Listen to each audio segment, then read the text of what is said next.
Philippiens, chapitre 3. Maintenant donc, mes frères et sœurs, réjouissez-vous dans le Seigneur.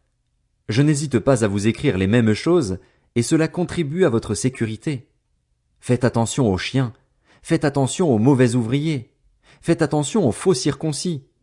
En effet, les vrais circoncis, c'est nous, qui rendons notre culte à Dieu par l'Esprit de Dieu, qui plaçons notre fierté en Jésus-Christ et qui ne mettons pas notre confiance dans notre condition. Pourtant, moi-même je pourrais mettre ma confiance dans ma condition. Si quelqu'un croit pouvoir se confier dans sa condition, je le peux plus encore. J'ai été circoncis le 8e jour. Je suis issu du peuple d'Israël, de la tribu de Benjamin, hébreu né d'hébreu. En ce qui concerne la loi, j'étais pharisien. Du point de vue du zèle, j'étais persécuteur de l'Église. Par rapport à la justice de la loi, j'étais irréprochable.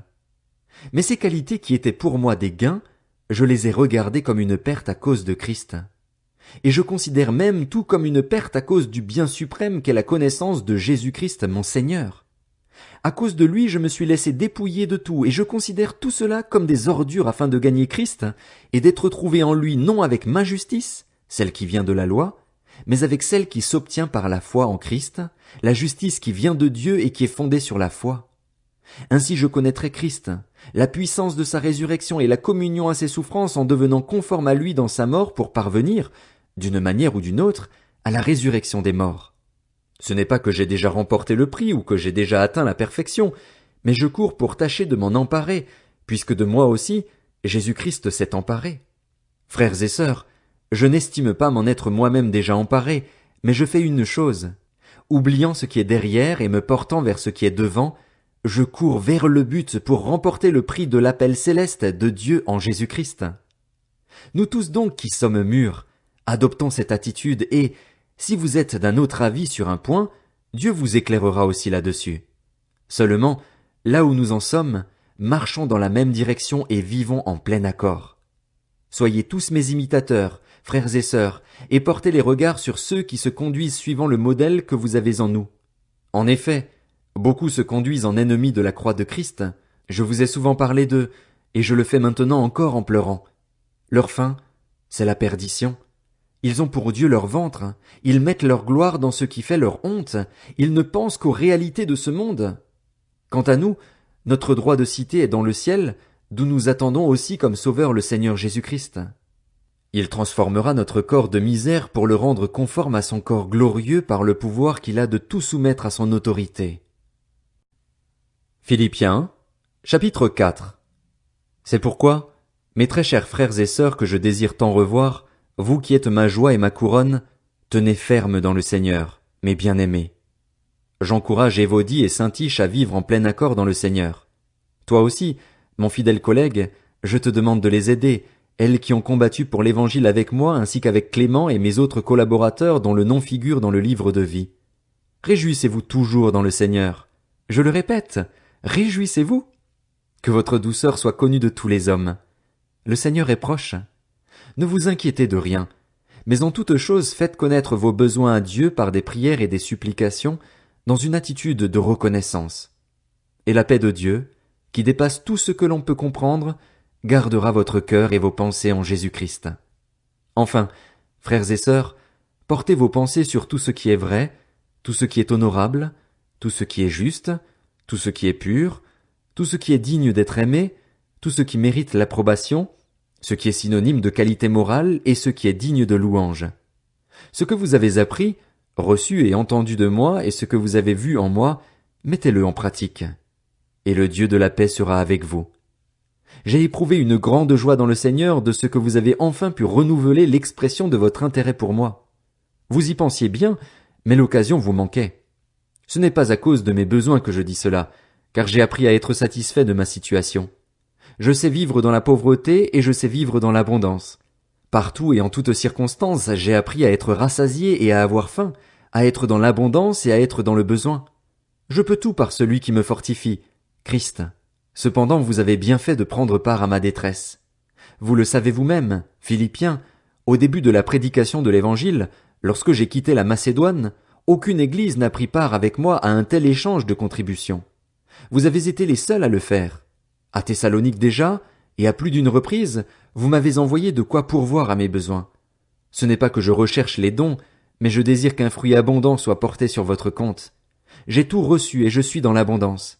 J'ai été comblé en recevant d'Épaphrodite ce que vous m'avez envoyé comme un parfum de bonne odeur, un sacrifice que Dieu accepte et qui lui est agréable. Et mon Dieu pourvoira à tous vos besoins conformément à sa richesse, avec gloire, en Jésus-Christ. À notre Dieu et Père soit la gloire au siècle des siècles. Amen. Saluez chacun des saints en Jésus-Christ. Les frères qui sont avec moi vous saluent. Tous les saints vous saluent, en particulier ceux de l'entourage de l'empereur. Que la grâce du Seigneur Jésus-Christ soit avec vous tous. Colossiens, chapitre 1. De la part de Paul, apôtre de Jésus-Christ par la volonté de Dieu, et du frère Timothée aux saints qui sont à Colosse, nos fidèles frères et sœurs en Christ, que la grâce et la paix vous soient données de la part de Dieu notre Père et du Seigneur Jésus-Christ. Nous disons constamment toute notre reconnaissance à Dieu, le Père de notre Seigneur Jésus-Christ, lorsque nous prions pour vous. En effet, nous avons été informés de votre foi en Jésus-Christ et de l'amour que vous avez pour tous les saints à cause de l'espérance qui vous est réservée au ciel. Cette espérance, vous en avez déjà entendu parler par la parole de la vérité, l'Évangile. Il est parvenu jusqu'à vous tout comme dans le monde entier, où il porte des fruits et progresse.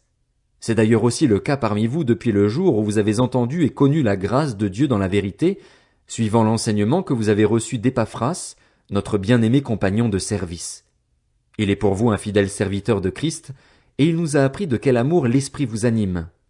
Voilà pourquoi nous aussi, depuis le jour où nous en avons été informés, nous ne cessons de prier Dieu pour vous.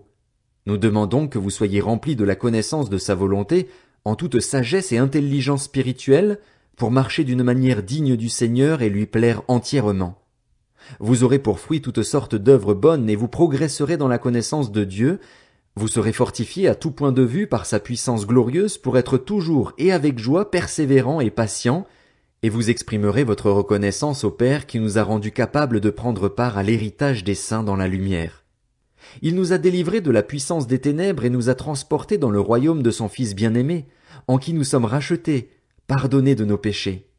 Le Fils est l'image du Dieu invisible, le premier-né de toute la création. En effet, c'est en lui que tout a été créé dans le ciel et sur la terre, le visible et l'invisible, trône, souveraineté, domination, autorité. Tout a été créé par lui et pour lui. Il existe avant toute chose et tout subsiste en lui. Il est la tête du corps qu'est l'Église. Il est le commencement, le premier-né d'entre les morts, afin d'être en tout le premier. En effet, Dieu a voulu que toute sa plénitude habite en lui. Il a voulu par Christ tout réconcilier avec lui-même, aussi bien ce qui est sur la terre que ce qui est dans le ciel, en faisant la paix à travers lui, par son sang versé sur la croix. Et vous qui étiez autrefois étrangers et ennemis de Dieu par vos pensées et par vos œuvres mauvaises, il vous a maintenant réconciliés par la mort de son Fils dans son corps de chair pour vous faire paraître devant lui saint, sans défaut et sans reproche. Mais il faut que vous restiez fondés et inébranlables dans la foi, sans vous détourner de l'espérance de l'Évangile que vous avez entendu, qui a été proclamé à toute créature sous le ciel et dont moi, Paul, je suis devenu le serviteur. Je me réjouis maintenant dans mes souffrances pour vous, et je suppléai dans ma vie à ceux qui manquent aux peines infligées à Christ pour son corps, c'est-à-dire l'Église. C'est d'elle que je suis devenu le serviteur, conformément à la charge que Dieu m'a confiée pour vous, annoncer pleinement la parole de Dieu, le mystère caché de tout temps et à toutes les générations, mais révélé maintenant à ses saints. En effet, Dieu a voulu leur faire connaître la glorieuse richesse de ce mystère parmi les non-juifs, c'est-à-dire Christ en vous, l'espérance de la gloire. C'est lui que nous annonçons, en avertissant et en instruisant toute personne en toute sagesse, afin de présenter à Dieu toute personne devenue adulte en Jésus-Christ. C'est à cela que je travaille en combattant avec sa force qui agit puissamment en moi.